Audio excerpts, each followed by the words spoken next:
Buenas noches, una nueva edición del Tábano Entrevistas. Hoy estamos nuevamente, después de 4 años y medio, con la profesora Elsa Brusone. Gracias por recibirnos en su casa, ¿no? No, al contrario, un placer. Gracias a ustedes por venir. Bueno, yo me recordaba de lo que hablamos hace 4 años y medio y un resumen chiquitito que uno se puede hacer, ¿no? Hemos llegado al infierno tan temido, ¿no? Sí, yo digo que estamos en una vuelta de tuerca a lo que fue la década de 1990 en el tema de relaciones carnales con Estados Unidos y Gran Bretaña. Pero esta vuelta de tuerca ha superado todo lo que uno podía imaginarse. Yo la vi un poco más complicada porque me parece que Macri no es una continuidad de Menem, sino que Macri arranca donde Menem dejó. Por eso digo que es otra vuelta de tuerca, es la vuelta de tuerca a lo que fue la década de 1990. Está tocando puntos claves en Argentina, Macri. Sí, en todos los aspectos. En todos los aspectos. Sí, creo que el país está en una situación gravísima y creo que buena parte de nuestra población no ha tomado conciencia de ello. Es que los medios de difusión que trabajan para eso, una de las cosas que más me llama la atención es cómo metieron a la gente el tema que no tenemos hipótesis de conflicto. Sí, bueno, esto viene ya desde la época de Alfonsín, digamos, desde la recuperación de la democracia a partir del 10 de diciembre de 1983. Se decidió que el país no tenía más hipótesis de conflicto. Este tema quedó plasmado en los libros blancos de defensa sucesivos que se elaboraron y también fue, digamos, disimulado con un nuevo concepto que son las hipótesis de confluencia.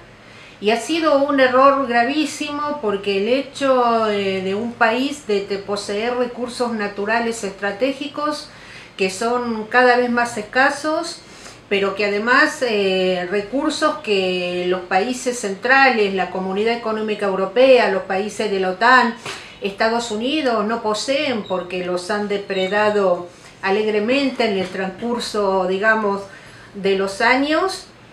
Nos pone en el ojo del huracán, en un momento donde todos los informes elaborados por el Departamento de Defensa norteamericano, el Departamento de Estado, el Pentágono, la CNA Corporación, que está conformada por altos jefes militares y navales norteamericanos, hablan de la posibilidad de guerras por la posesión de recursos naturales cada vez más estratégicos, haciendo un punto fundamental en lo que es el agua dulce y lo que son las tierras fértiles para producción de alimentos, donde hablan de una militarización de todo el mundo, la expansión de bases militares alrededor del planeta para estar cerca de las zonas donde están estos recursos naturales. Cuando uno mira los informes también elaborados por la Comunidad Económica Europea, por la OTAN, por agencias gubernamentales de distintos países, pero también todos los informes elaborados por Naciones Unidas sobre el tema agua dulce en el planeta, el Programa de Naciones Unidas para el Medio Ambiente, el Programa de Naciones Unidas para el Desarrollo Humano, la FAO, lo que es el Comité el Panel Intergubernamental de Cambio Climático, informes elaborados por las mismas corporaciones transnacionales, por el Fondo Monetario Internacional, por el Banco Mundial, para ver, o sea, para mencionar el amplio espectro. Están hablando de un siglo XXI con posibilidad de incremento de guerras por la posesión de recursos naturales que son cada vez más escasos en el planeta, y fundamentalmente haciendo en primer lugar hincapié en lo que es el agua dulce, luego en las tierras fértiles para producción de alimentos, y en tercer lugar todo lo que tiene que ver con la energía. Entonces, digamos, estamos en un momento crucial, estamos donde desde mismas Naciones Unidas se habla en un siglo XXI con posibilidad de guerras, como ellos se llaman, de guerras por el agua. Bueno, guerras por los recursos naturales ha habido siempre, desde los comienzos de la civilización humana, pero ahora evidentemente debido al cambio climático, debido a los procesos que se están dando en el planeta, evidentemente los conflictos van a agudizarse, y basta con echar una mirada a lo que está sucediendo en el norte de África, lo que está sucediendo en todo lo que es el próximo Oriente, para darse cuenta qué es lo que está en juego.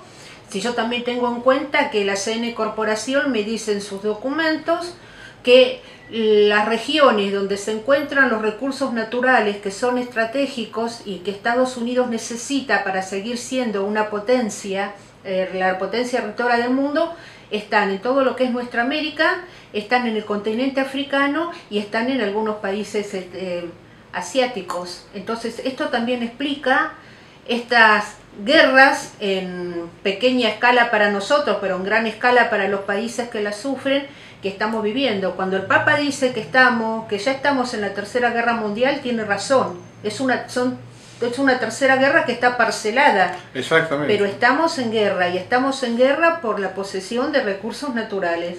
Terry Mason hizo una nota 3 o 4 meses atrás, 5 meses quizás, y hablaba ya de la primavera latina. Sí, porque es lo que se intenta. Es decir, nosotros sabemos que la primavera árabe no fue tal. La primavera árabe fue inducida por Estados Unidos y los países Francia, de la OTAN, Francia, especialmente Francia, sí, y Gran Bretaña junto con Estados Unidos son las tres puntas de lanza de lo que es la primavera árabe. Y yo no descarto en que intenten hacer lo mismo en nuestra región. Y el ataque es, en el caso nuestro, es hacia gobiernos que han tomado un compromiso fundamentalmente con los pueblos, que han buscado mantener una mayor autonomía, o algunos que están buscando, y completando sus luchas de independencia iniciada en el siglo XIX, como lo es Venezuela, que está siendo asediada desde adentro y está siendo asediado desde afuera, porque no se le perdona no solamente el intento de ser totalmente independiente y soberano, sino también que, al haber denunciado en su momento a la Junta Interamericana de Defensa y al Tratado Interamericano de Asistencia Recíproca, con lo cual se estaba yendo del sistema interamericano de defensa,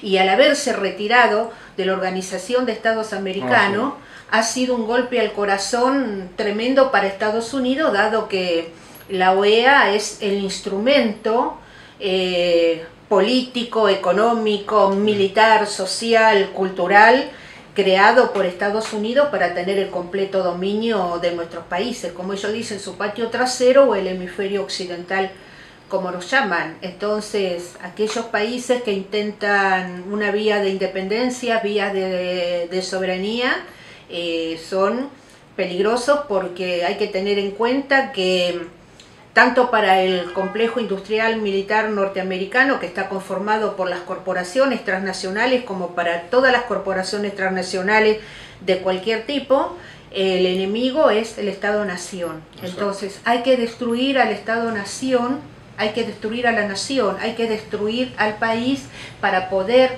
ellos asentarse y dominar. Por eso yo hablo de una nueva ofensiva imperial y colonial sobre los países africanos, sobre países de Asia, pero también sobre todo lo que es nuestra América, ¿no? Nuestra patria grande. Entonces está hablando, ya por lo menos el sistema empieza a difundir información de la balcanización que ellos quieren hacer en la América.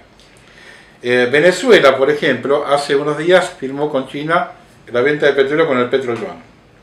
Sí. Bueno, y ya la contrapartida es que ya empiezan a hablar en Estados Unidos de independizar la zona de...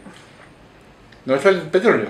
La del Zulia. La zona del Zulia. La zona del Zulia. Ya van a independizar esa zona. Y después ir hacia la zona del Esequibo, que está en conflicto con lo que era la Guyana británica. Exactamente. En su momento.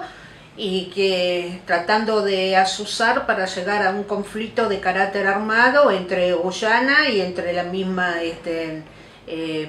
Venezuela. Pero sí, los proyectos son de desestabilización. Sí. Antioquía en Colombia de también. Dividir a los países, lo mismo con Colombia, con el agravante de que en Colombia hay 7 bases militares norteamericanas.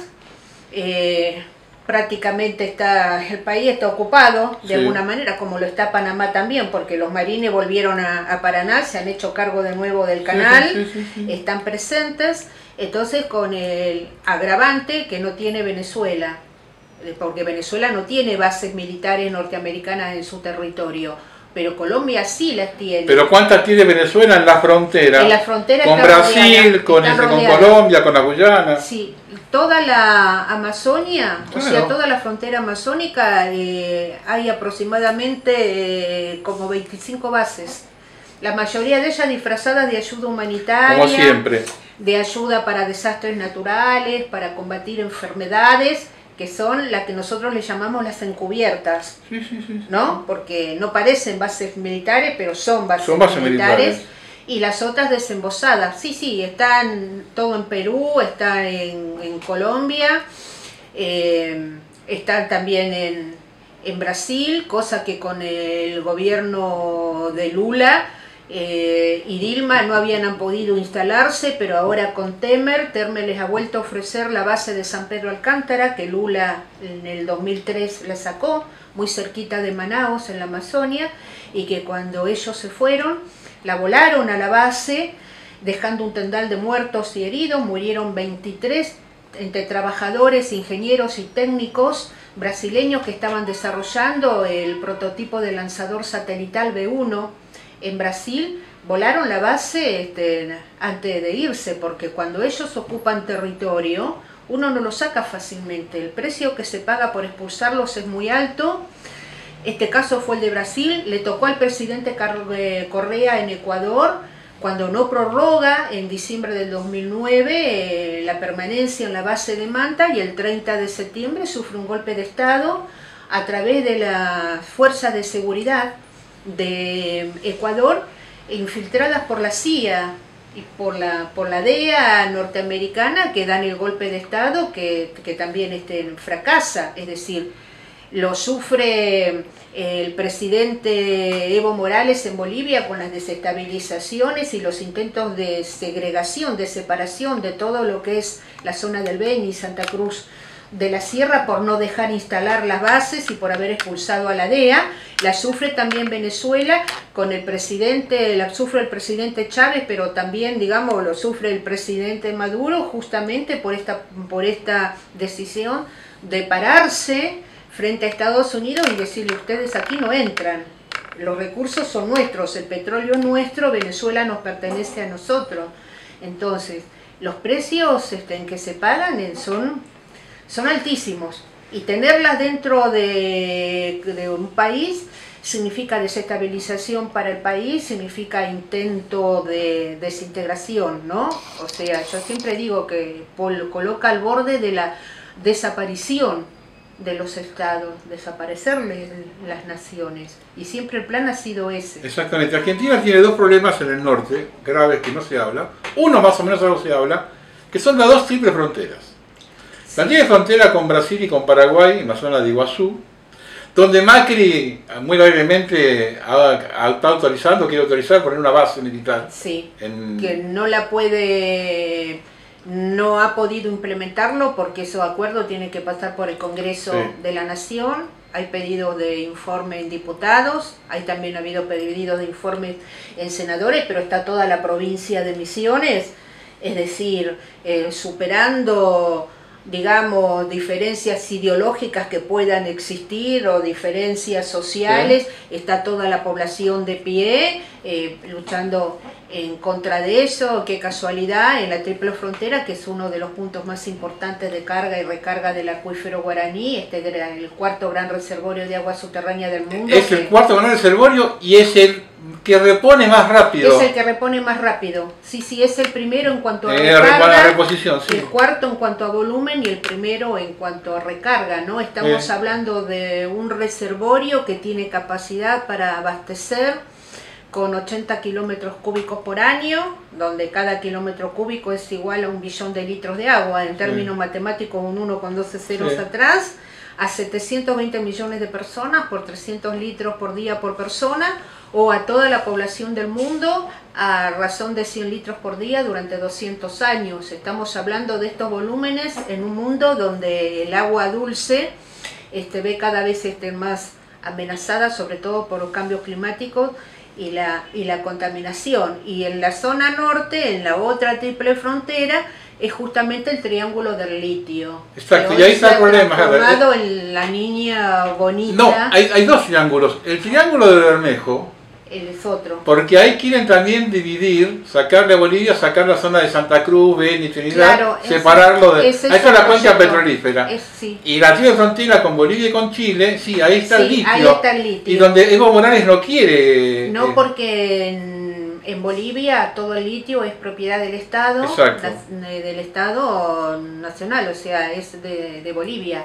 Y las empresas transnacionales, las empresas extranjeras, están muy acotadas y muy limitadas en su intervención. Entonces los planes de separar, de desintegrar en los países sus zonas con recursos naturales que son estratégicos están a la orden del día. No es nuevo, ¿eh? No, no es nuevo. Yo me acuerdo de esto que hablando hace más de 30 años, cuando se armó en Salta, tenía la base esa agrupación, ya me acuerdo cómo se llamaba, que tomaba, ya me voy a acordar, tengo una laguna en la cabeza, que tomaba el sur de Bolivia, el norte de Chile y el noroeste, el Ferinoa. Se armaba la Ferinoa, y la Ferinoa era de la parte visible de un proyecto que agarraba las provincias del norte argentino, noroeste argentino, con el sur de Bolivia y el norte chileno, que es justamente la zona donde hoy está el litio. Sí. En los 3 países está el litio hoy. Así que la gente ya trabajaba hace 30 y pico de años con eso. Sí, no son proyectos antiguos. Yo cuando doy muchas de las charlas y explico, mucha de la gente se asombran cuando yo les digo que se cumplen, se han cumplido 200 años de, digamos, de la pretensión de Estados Unidos sobre la Amazonia. Ya en el año 1817 elaboraron el proyecto diciendo que el río Mississippi desaparecía y surgía con el nombre de Amazonas en América del Sur, por lo tanto, siendo el Amazonas en realidad el río Mississippi, toda esa región le correspondía a Estados Unidos, 1817. Sí. Vamos a hacer una primera pausa y ahora seguimos con ese tema, porque también Francia está metido en eso también.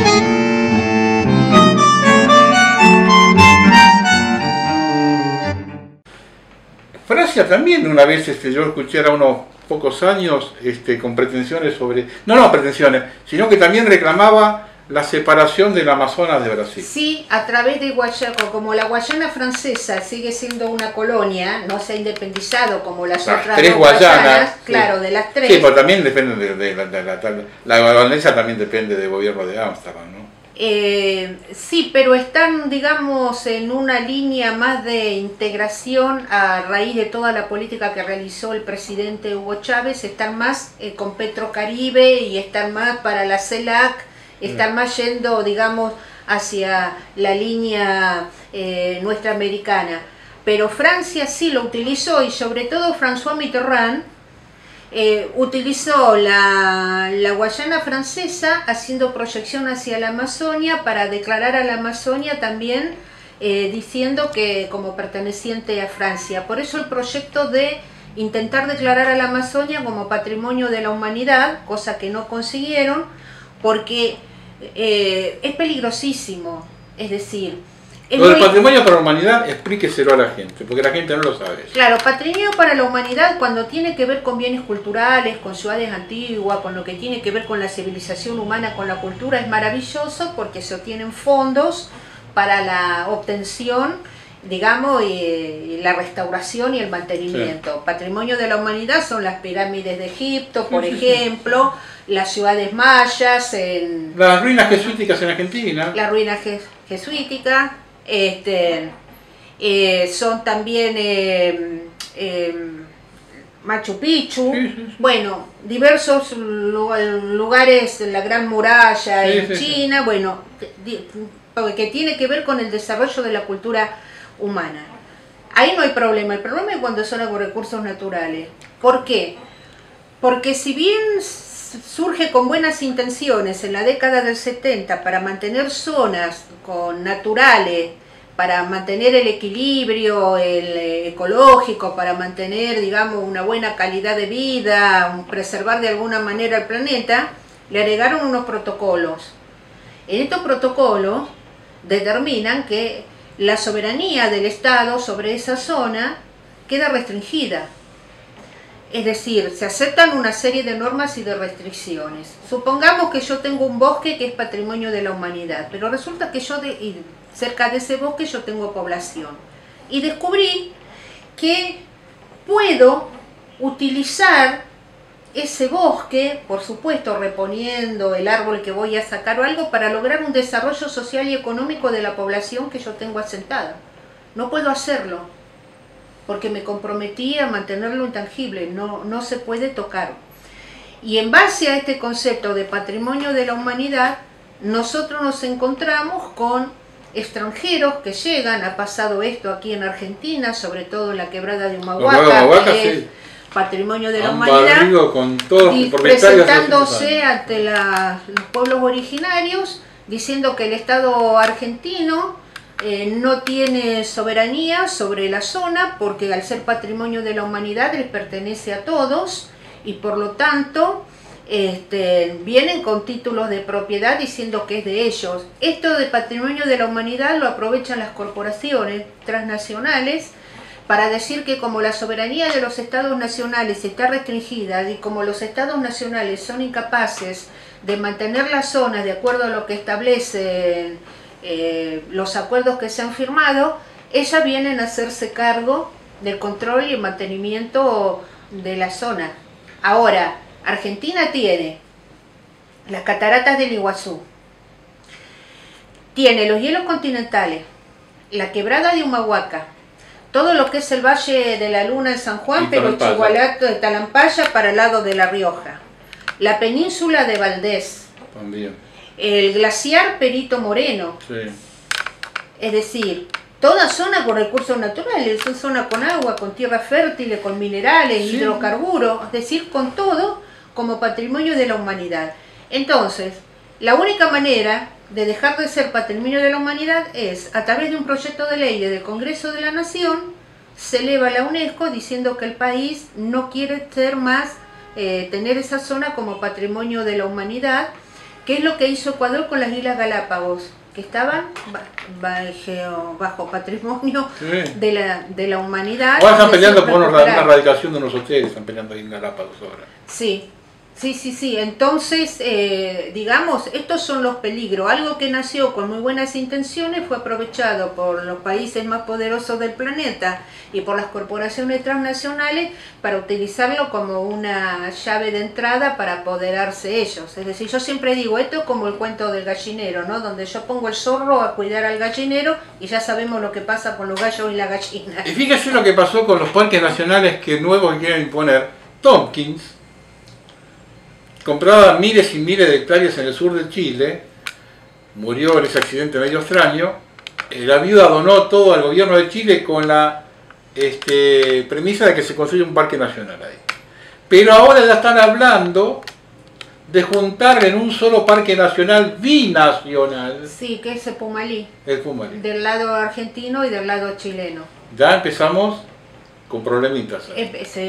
Comienzan problemas porque además las disposiciones que él puso, como en el caso de Monte León en la provincia de Santa Cruz, con sus conceptos de ecología profunda, es sin habitantes. Claro. Es decir, nadie de pobladores, todo virgen como está. Y en este momento con un conflicto muy grande con la provincia de Corrientes con el tema de los esteros. Bueno, ahí está el otro tema. ¿Por qué? Sí, señor.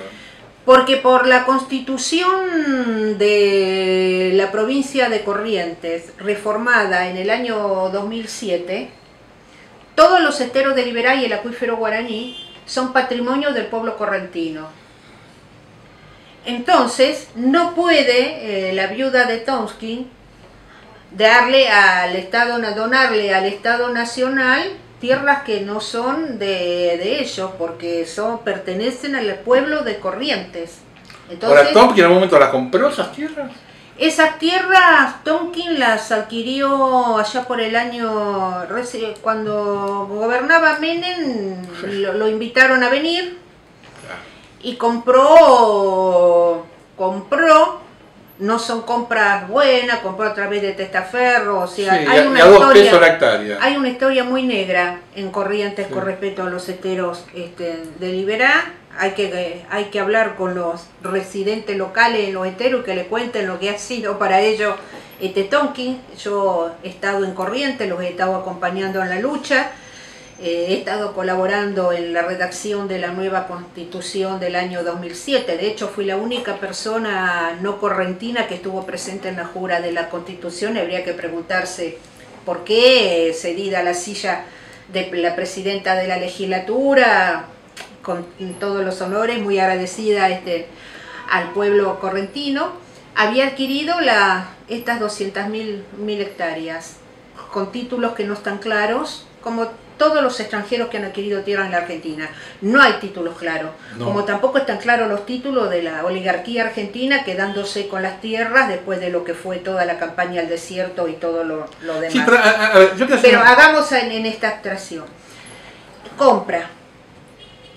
A su vez, su corporación solicita un préstamo que se lo iba a dar el Banco Mundial de 7 millones de dólares en el proyecto que tenía el Banco Mundial sobre el acuífero guaraní, que era el proyecto de la apropiación por parte del banco del acuífero guaraní, privatizarlo por el tema del agua y lo demás, sabiendo la conexión entre los esteros de Liberá y el acuífero guaraní, porque el acuífero guaraní está debajo. Entonces, el estero es la salida. El plan era 7 millones de dólares para comprar todos los esteros de Liberá, 1.200.000 hectáreas, que se lo desbaratamos. Porque como yo venía siguiendo... Con esa plata compraban todos los esteros.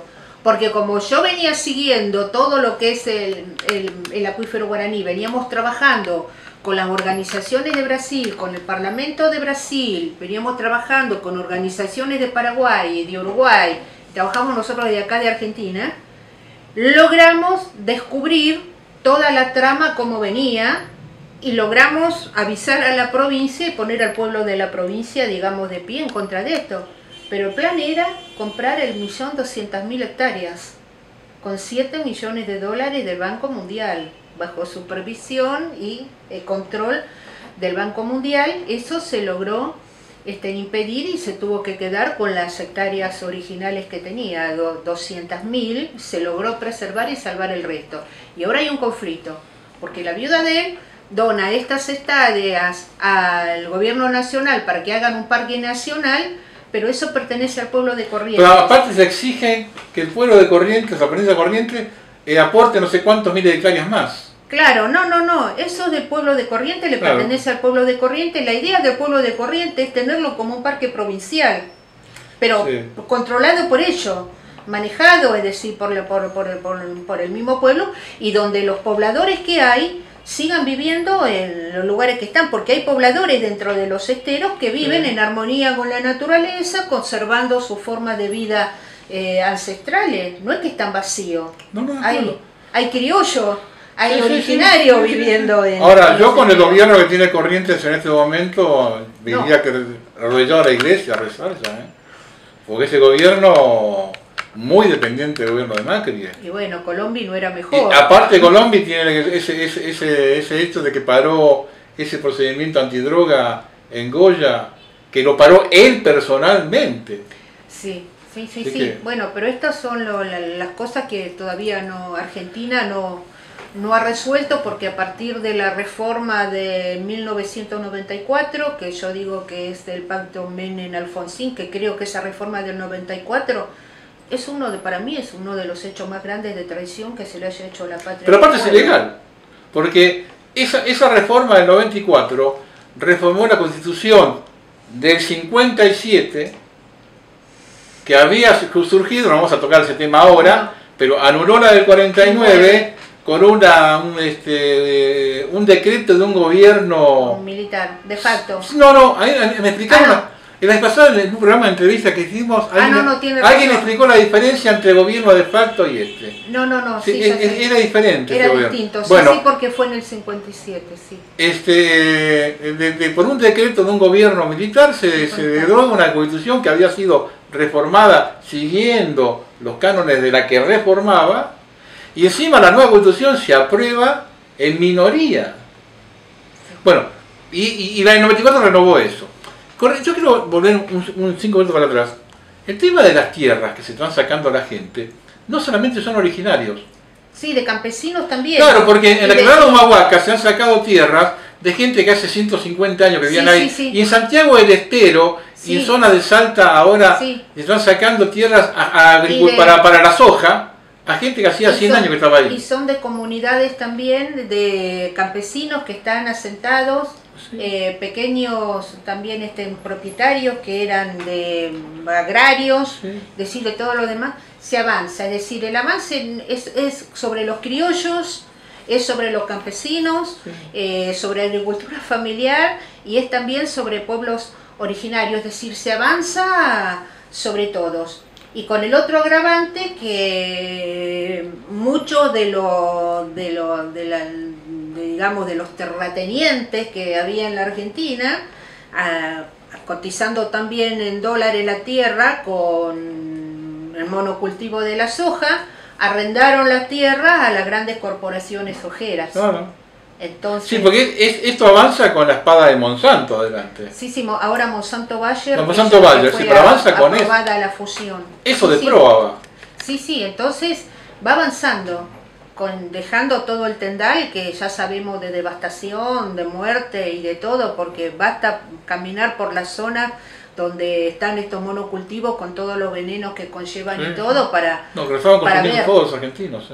Sí, yo... siempre digo, o sea, no toman conciencia. El 30%, en su momento era, bueno, el 30% de la población del país vive en zonas que están dedicadas exclusivamente a la soja, a los cultivos transgénicos, y que están con los agrotóxicos, con los pesticidas, llámese glifosato, Roundup, Paratión, Paraquat, el que usted quiera, está sentado sobre eso. El 30% de la población del país vive en un ambiente enfermo, con agua contaminada, con aire contaminado, con tierra contaminada, con altísimo grado de desarrollo de cánceres y de enfermedades de todo tipo, con altísimo grado de infertilidad, tanto en hombres como mujeres, alto grado de abortos espontáneos en las mujeres que quedan embarazadas, que logran quedar, con los niños con hidrocefalia, con la población desarrollando distintos tipos de cánceres y de enfermedades. El 30% de la población argentina. Ahora, que alguien me diga si eso no es un genocidio. No, eso no es conocido, pero usted observe este detalle, porque ese 30% es el que se ubica sobre la zona de la pampa húmeda. Estamos hablando, solo en la zona, pero yo no le estoy contando con eso la frontera que se corre hacia el norte. No, pero yo quiero llegar a otro punto de vista que empieza a demostrar que todavía es más complicada la cosa. Porque fíjese lo que pasó hace pocos días en Tras la Sierra, en Córdoba. Estamos hablando de que la pampa húmeda, donde usted habla del 30% de la población, tiene una altitud media de 150 a 200 metros sobre el nivel del mar. Sí. Había un montón de apicultores ahí que se mudaron al Valle de Tras la Sierra, que está a 800 y 900 metros sobre el nivel del mar, y se le murieron 72 millones de abejas. Exactamente, porque al fumigar como se fumiga por vía aérea, claro, y aunque usted fumigue en forma manual, los vientos circulan, los vientos llevan. Claro. Entonces no hay una distancia en la que uno... Y la montaña que está ahí en Tras la Sierra, que conoce Tras la Sierra, es sí. una pared ¿Sí? donde la rebota y vuelve todo. Vuelve todo. Entonces, o sea, lo que está en riesgo todo. ¿Cómo está en riesgo todo? Entonces, no es solamente la población que está ahí, sino que es la población que está fuera de la zona, que está en los alrededores o aún más alejada, que está en, digamos, en otra zona, porque los vientos circulan, van al norte, van al sur, al este o al oeste, y todo eso lo van llevando, no se disipa. Y además con la lluvia, es decir, ese veneno... Y el agua que baja de, ahora vamos a hacer una segunda pausa, pero dejamos el tema, el agua que baja de las mineras contaminantes. Y la gente no sabe que, pues está en San Juan, todos esos ríos desaguan al río, pero desaguan en la cuenca de Plata. Vías subterráneas, van a los demás ambientes. Vamos a seguir después porque quiero hacer un par de preguntas sobre eso.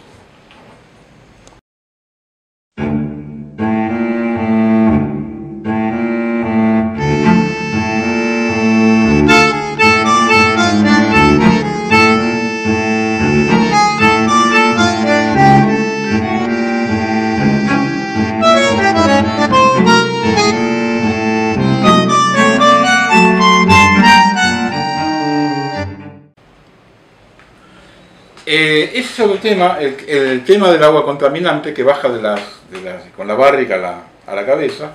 Y este gobierno de Macri, hace cosa de muy poco tiempo, 5 o 6 meses atrás, el año pasado, presentó en Canadá, hizo toda una oferta del potencial minero de la Argentina en una feria. Sí, pasando por sobre las provincias. Y además hay un problema que están pensando en modificar la ley de protección de los glaciares y de la zona periglaciar para que las corporaciones mineras puedan ingresar, digamos, a esa zona. ¿Por qué? Hay algo que nos dicen por qué quieren ir a la zona glaciar. No es solamente porque ahí es cierto que hay yacimientos mineros. El tema es que cuanto más pura es el agua, para separar el mineral de la roca, mayor es el rinde del mineral. Y esto está hecho en informe mismo de las corporaciones, de las mismas corporaciones. Entonces, cuanto más pura el agua, mejor. ¿Y cuál es el agua más pura? El agua más pura es el agua de los glaciares. Por eso la desesperación por llegar también. Y muchas cosas que el país ignora es que cuando uno ve los mapas de volcanes y los mapas de sismo del país, resulta que toda la cordillera de los Andes, sobre todo en la zona donde se encuentran los yacimientos, donde están la mayoría de las corporaciones transnacionales, son zonas de volcanes que están. Algunos es cierto que están inactivos porque ya no están, pero hay otros que están dormidos y otros que están en actividad. Y son zonas donde hay proyecciones sísmicas de hasta 8 y 9 puntos en la escala de Richter, dentro del territorio argentino, en zonas donde quieren entrar las mineras. ¿Se vuelan las montañas? ¿Cómo se vuelan? Sí, lo hemos visto en Catamarca. Porque es minería y megaminería a cielo abierto, o sea, se está jugando con fuego. El dique de cola de la lumbrera está en una falla sísmica. Toda la zona es de falla sísmica. Quiere decir que viene un terremoto, un sismo de potencia muy grande, todo ese veneno acumulado en los diques de cola se va a desparramar, se lo va a llevar y va a contaminar absolutamente todo, más allá de la cantidad de millones de aguas que se utilizan, más allá de los venenos, es decir, y de las cosas.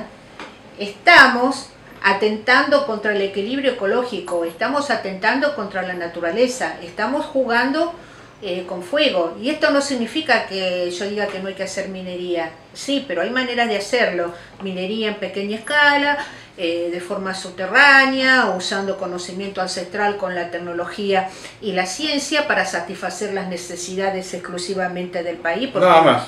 No, nada más, porque no nos engañemos, la industria necesita acero y el acero se consigue del hierro y el carbón, perfecto, pero para nosotros. Entonces eso implica cuidado, ¿me explico? Cuidar, preservar el recurso, cuidado del ambiente, saber que en las zonas glaciares y periglaciar no se puede hacer porque es zona de nacimiento de los ríos, que hacen que la vida sea posible en buena parte de nuestro territorio, que hay determinados lugares donde sí se puede hacerlo en pequeña escala para desarrollo social y económico de la zona donde está para nosotros, pensando en el desarrollo interno.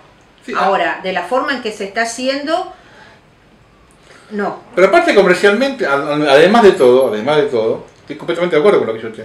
Comercialmente no nos sirve para nada. La minería en Argentina es lo que menos deja. Menos deja. No deja, primero porque se hace por declaraciones juradas propias. Propias porque no hay controles, tienen los puertos propios. Tienen los puertos propios. El de la lumbrera lleva en ese oleoducto que va conectado a Tucumán. Sí, lleva de todo porque las 4 cargan veces... todo en los contenedores, sí, y se llevan todo al puerto de Rosario. Y sabemos lo que se llevan porque ha tenido varios accidentes. Exacto. Que se ha roto el mineraloducto y los geólogos tucumanos pudieron determinar que era lo que se llevaban, que no era solamente... No, los minerales raros, que son carísimos. Se llevaban de todo, se llevaban metales raros. Son carísimos de todo. Y declaraban creo que un poco de oro y plata nada más, sí, y no lo que llevaban. Sí, y ahora que le quitaron las pocas retenciones que tenían, decían... Por eso no nos deja absolutamente nada y sí nos deja unas consecuencias tremendas. Los ambientales que van a tardar cientos, miles de años. Por eso le digo de que Macri está tomando una posta muy complicada a todo esto. Sí, o sea, pero es una posta que se viene tomando antes, no es desde ahora. Esto no se olvide que la ley de los glaciares fue vetada por Cristina. Pues esto se comenzó en la década de 1990 y desde entonces hasta la fecha esto no se ha detenido. No se ha detenido nunca. No se ha detenido. Uno de los mayores cuestionamientos que yo he hecho al kirchnerismo es en el tema de la minería. El tema de la minería y el tema de la sojización, sí, porque Monsanto. Acá la soja entró en 1994 con Monsanto, que me acuerdo que era gobernador de la provincia de Buenos Aires, Solá, que la trajo durante el menemismo. Entonces, las críticas mías a los gobiernos kirchneristas fue no solamente no haber parado esto, sino que haber incrementado el tema de la sojización del país y el tema de lo que es la megaminería y la minería a cielo abierto. Y como yo les decía, la reforma del 94, al darle el poder de decisión a las provincias sobre los recursos naturales, porque rompe, lo que hace es debilitar al país, porque va la provincia a pelear ¿contra quién? Contra la corporación transnacional, no es el Estado nacional, es una provincia. Usted pone a San Juan pelear contra la Barrick. Pero no solamente eso.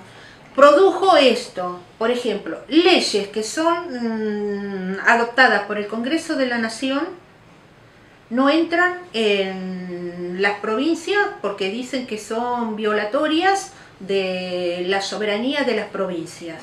Por ejemplo, la ley de protección de glaciares, la ley de protección de los bosques, entre algunas.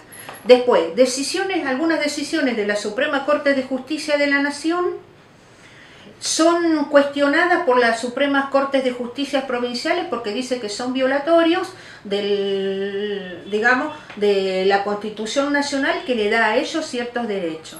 La verdad es que con el cuento de los espejitos, de algunos espejitos de colores, pero sobre todo con el cuento de los derechos humanos y de algunos avances democráticos, las corporaciones lograron el cometido. Por eso yo hablo de traición en esa Constitución de 1994, en las reformas que se hicieron, porque entonces hace que la nación y las provincias, en lugar de trabajar en conjunto, permanentemente hay un choque, es decir, son dos boxeadores.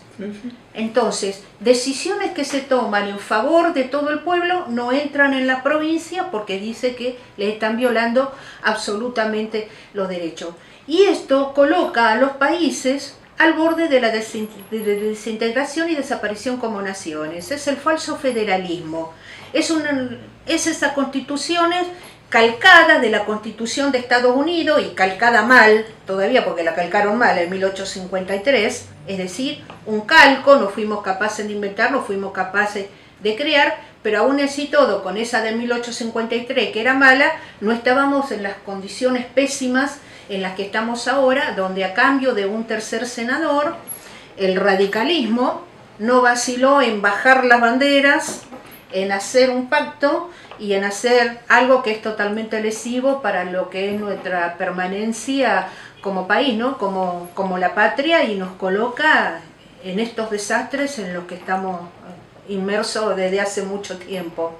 Cuando yo le digo de la Constitución del 49, es que el artículo 40 prohibía, los recursos naturales eran propiedad inajenable de la nación. De la nación. Bueno, la gente sabe lo que hace. Y usted se encuentra en algunas de las constituciones provinciales que sí establecen el principio de que los recursos naturales de las provincias son propiedad que no se pueden enajenar, que son propiedades, bueno, de la provincia, pero la Constitución de la reforma del 94, bueno, cuando a la Constitución del 49 la derogaron mal, porque no correspondía, tendría que seguir estando vigente, se quita todo eso, y en el 94, con la reforma que hacen, que son los artículos 121, creo que 123, con el tema de las provincias, lo que hace es transformar a cada provincia en un feudo. Esto me hace acordar a la época del feudalismo en Europa, ¿no? Donde los señores feudales, cada uno disponía a su manera hasta que llega en su momento, digamos, el periodo de los reinos, donde los reyes logran sentar a los señores feudales, dominarlos y dar surgimiento a los estados-naciones en Europa. Bueno, nosotros así estamos más o menos, digamos, en esta situación donde el Estado-nación ha sido destruido a propósito, porque fue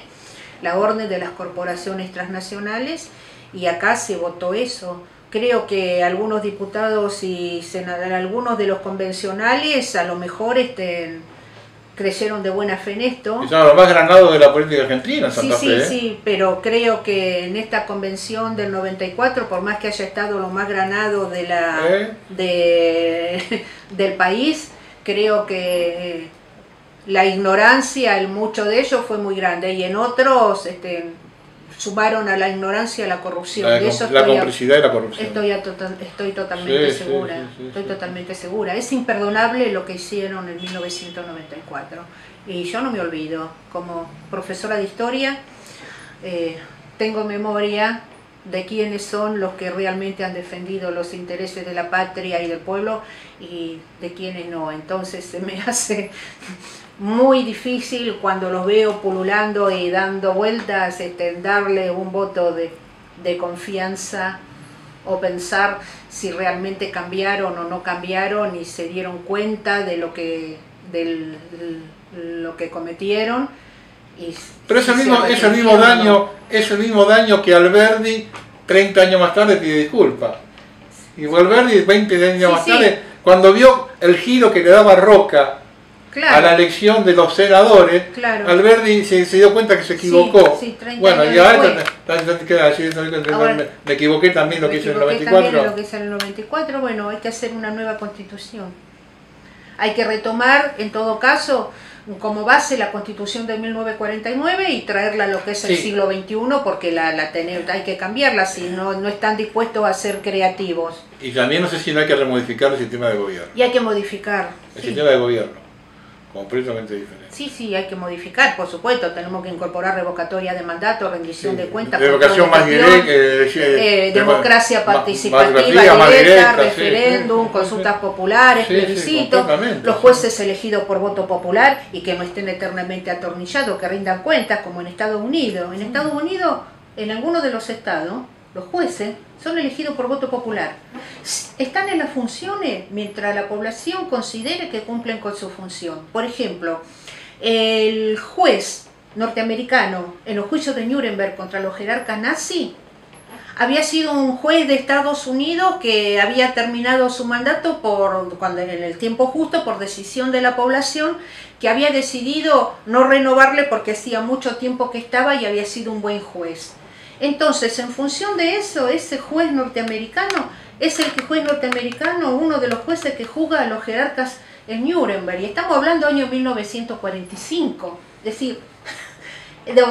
decir, ciertos estados de Estados Unidos tienen donde los sheriffs también son elegidos por voto popular, donde rinden cuenta, donde el gobernador de California rinde cuenta y por un revocatorio pueden suspenderlo, que es lo que pasó y como accedió Schwarzenegger después como gobernador de California con el gobernador anterior, donde se le consulta a la población temas que son fundamentales. Ahora digo yo, ¿por qué no copiaron eso? No. Hubiera copiado eso por lo menos. Y hubo tiempo para copiarlo, ¿no? Y hubo tiempo para hacerlo. Vamos a hacer una última pausa y vamos a un tema que se les trae también.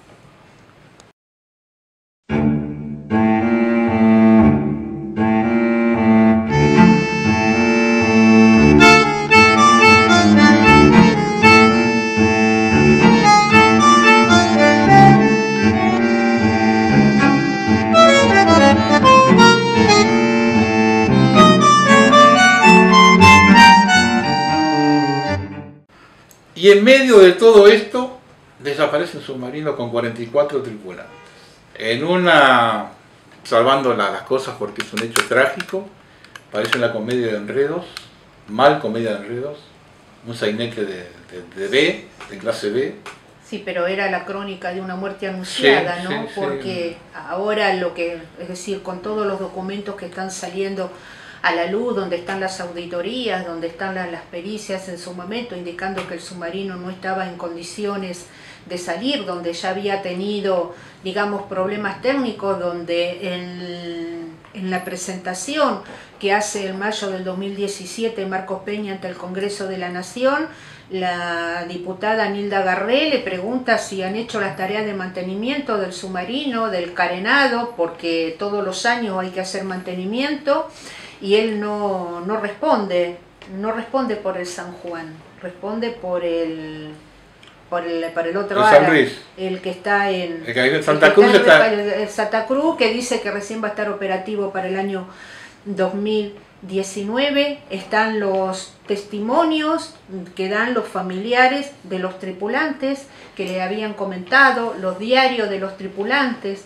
están los testimonios en el Congreso de los trabajadores, de los astilleros, de los trabajadores de fabricaciones militares, donde le informan al Congreso de la Nación que durante todo el año 2017 y el 2016 no hay presupuesto para el mantenimiento ni de los barcos, ni menos aún de los submarinos.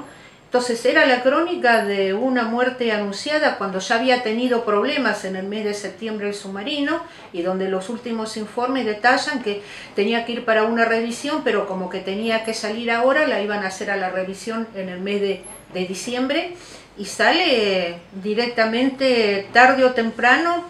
Eso iba a suceder. Yo lo que siempre planteé fue cuando se detectan dos explosiones que son justo en el límite del talud nuestro, frente a lo que es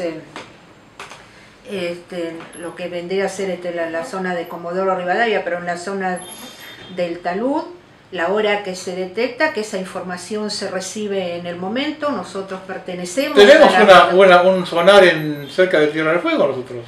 Sí, porque además nosotros pertenecemos a la red, claro. Y al estar en la red, también los dos puntos importantes que nosotros tenemos, uno de ellos está en la sede de la Comisión Nacional de Energía Atómica, en el último piso. Están funcionando los laboratorios, que dependen del Instituto Nacional de Prevención Cívica y de la Autoridad Regulatoria Nuclear. Esta información, cuando se detecta, se recibe a los 83 países que están, con todas las bases que están instaladas. La reciben todos al mismo tiempo. Se recibió también en Austria. Austria verifica, llama a los países para decirle, mire, dentro, en tal zona, dentro que les pertenece a ustedes, detectamos esto. ¿Usted sabe a qué se debe esta explosión o algo? Eso se recibió el 15 de noviembre. El mismo día. El día. Esperan 2 días para declarar, aplicando un protocolo. A veces los protocolos hay que pasarlo por arriba para declarar al submarino desaparecido. Se perdieron 2 días. Muchos interrogantes.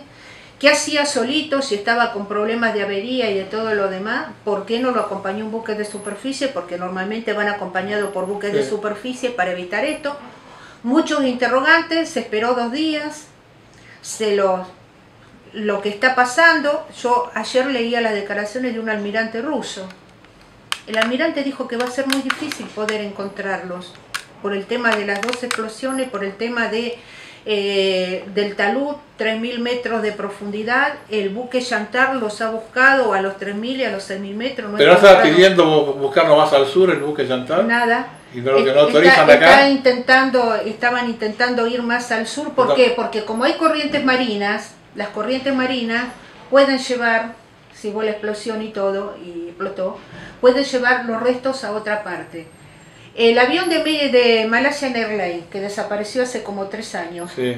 Hace unos meses, el año pasado, mire que lo han buscado, un pedazo del avión apareció en una isla. Tiene el número e identificaron que era el avión de Malaysia Airlines. Con las corrientes marinas que hay, sí, con las fosas que tenemos, con los recovecos en el fondo del mar, bueno, si no se hace un pero ¿por qué no se lo autoriza ir más al sur? De búsqueda más grande, es decir, si no, o sea, no lo hacen. Yo sé que hay submarinos que han tardado 7 años en encontrarlos, pero nunca abandonaron la búsqueda. Sé que hay especialistas en el mundo que están dedicados justamente a la búsqueda de buques perdidos, de submarinos, de esto. Hay uno que se ofreció y no le contestaron, que estuvo implicado en lo que es la búsqueda y la localización del Titanic, que ha encontrado buques que estaban desaparecidos, que ha encontrado también submarinos, que es un experto y que cree que puede encontrarlo. No se deja avanzar en un área, en un área mayor.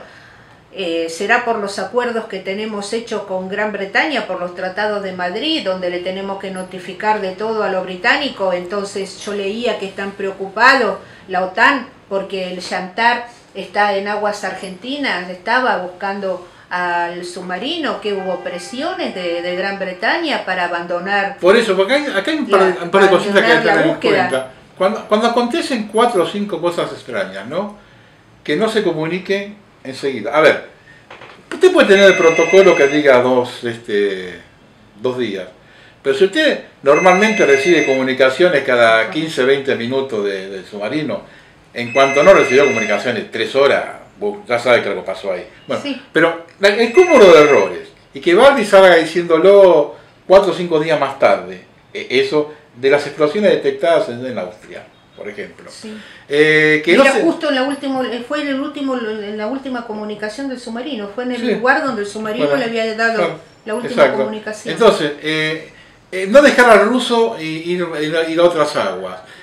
Todas las sartas de mentiras que se han ocultado acá, es decir, todo ese tipo de mentiras juntas, a mí me llevan a desconfiar del gobierno, ¿no? O de alguien que está ocultando algo. Y estamos hablando acá de que responsables son todos. Son todos, porque de acuerdo a la doctrina de la responsabilidad de comando, uno es culpable por omisión o por acción. Por acción es si comete los hechos ilícitos o ordena que otros lo cometan. Por omisión es si sabiendo que hay hechos que son ilícitos, cosas que pasaron, no toma las medidas necesarias para impedir que eso suceda. Mi esposo, como perito militar en 28 juicios alrededor del mundo, ha utilizado siempre la doctrina de responsabilidad de comando para dirimir la responsabilidad de los implicados.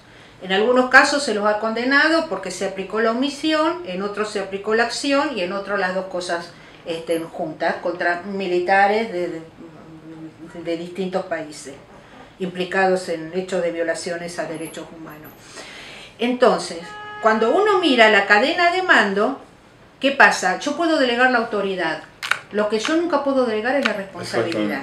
El presidente de la República es el comandante en jefe supremo de las Fuerzas Armadas establecido por la Constitución Nacional. Él delega autoridad en el ministro de Defensa. El ministro de Defensa delega su autoridad en los comandantes en jefe de cada una de las Fuerzas Armadas y así sucesivamente. Pero no la responsabilidad. No. Entonces, quiere decir que acá son responsables y habría que jugar desde el presidente de la República al ministro de Defensa, al jefe de la Armada, al jefe de submarino, es decir, a todos hasta llegar abajo de todo, porque evidentemente el submarino, a la luz de todos los documentos que están apareciendo de las auditorías de la misma manera, Marina, no estaba en condiciones de zarpar y lo hicieron zarpar igual, o sea que los mandaron a una muerte segura, segura. Y el ministro dice que se entera en Canadá leyendo los diarios. Sí. Cuando acá automáticamente ese miércoles llega la información, y la información cuando llega, cuando se recibe en la CONEA, automáticamente la recibe no solamente el Instituto de Prevención Sísmica y no solamente la recibe la Autoridad Regulatoria Nuclear, sino que también la recibe al mismo tiempo Cancillería, porque también Cancillería es la que tiene que controlar que, digamos, cómo funciona esta red. O sea, se recibe Cancillería, la recibe el gobierno y además desde Viena lo llaman por teléfono para decirle, mire, detectamos esto, ¿usted qué sabe? Silencio de radio.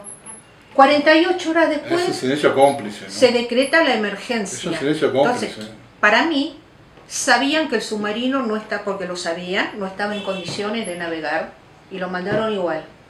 No estaba en condiciones de y hasta que no se lo encuentre, no sabemos qué pasó. No si no lo encontramos nunca, no sabremos nunca qué pasó. Nunca qué pasó, pero los informes que están dentro de los informes técnicos dentro de la misma Armada, las auditorías realizadas dentro de la misma Armada, nos cuentan en qué estado estaba el submarino. Y uno de los informes dice que no estaba en condiciones de navegar, que no podía navegar. Hablaban de 60 metros de profundidad. Entonces, hasta que, aunque no los encontremos, ¿sí? Sabemos, tenemos alguna idea de lo que ha pasado por lo que dicen los informes, por los mismos accidentes que subió el submarino, que había sufrido en el mes de septiembre, había tenido un problema con el snorkel, y eso es lo que dice también la última comunicación, sufre el mismo problema que había tenido en el mes de septiembre, y lo que dicen todos los informes técnicos de los peritos de la Armada que están, y que ahora están en manos de la jueza que está llevando el caso en Tierra del Fuego. Un par de cositas que me llamaron la atención a mí del submarino es que viajara a bordo una oficial encargada del tema de los cohetes, ¿no? Los que tiene el submarino. Porque acá dijeron que estaba desarmado el submarino, que no llevaba cohetes, ¿no? Y sin embargo, la única mujer que estaba allá adentro, que era oficial, era encargada de eso. Si no llevó cohetes, ¿por qué lleva una persona oficial de eso?